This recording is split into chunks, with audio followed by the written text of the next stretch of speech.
But it seems like there's something happening right this moment that is way bigger than certainly than three of us sitting here.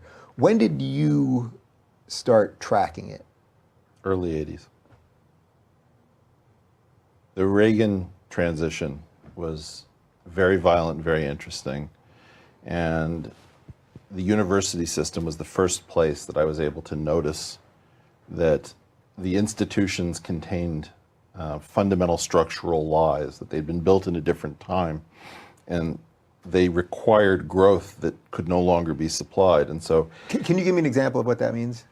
sure. So I think I've mentioned this before, but I think pre-war, we educated about 8% of the population at a post-secondary level, so some kind of after high school training.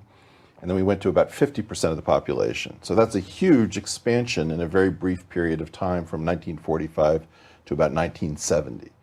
And the university system couldn't keep growing. You can't have a professor leaving 15 PhDs who all become professors who leave 15 PhDs. So that structure works as long as the system is growing.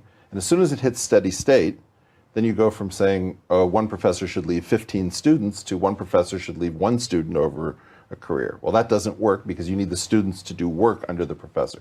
Same thing for lawyers, and partners and associates. Same thing for doctors, maybe an intern. You need growth to have these structures. So then almost all of these institutions stopped growing in this particular way, and then they had to have a story to try to attract people in, to pay in, and it became akin to Ponzi schemes. And that's why during this period of time, I wrote this essay called Anthropic Capitalism and the New Gimmick Economy. And the whole idea of the essay was that we had kept these institutions alive by trying to figure out every gimmick known to man. So offshoring, downsizing, securitization, playing with GDP and CPI dials.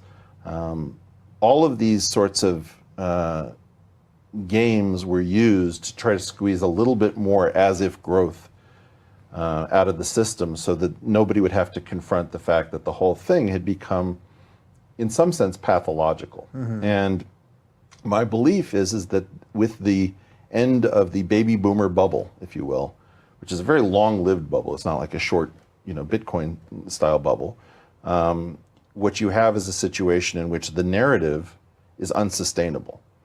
By 2008, this narrative about deregulation and the Great Moderation couldn't be sustained, and Lehman Brothers went down, and AIG was at risk of exploding, and the world financial system might have collapsed. And during the period that followed it, there was no ability to create really strong new narratives, and the old narratives no longer work.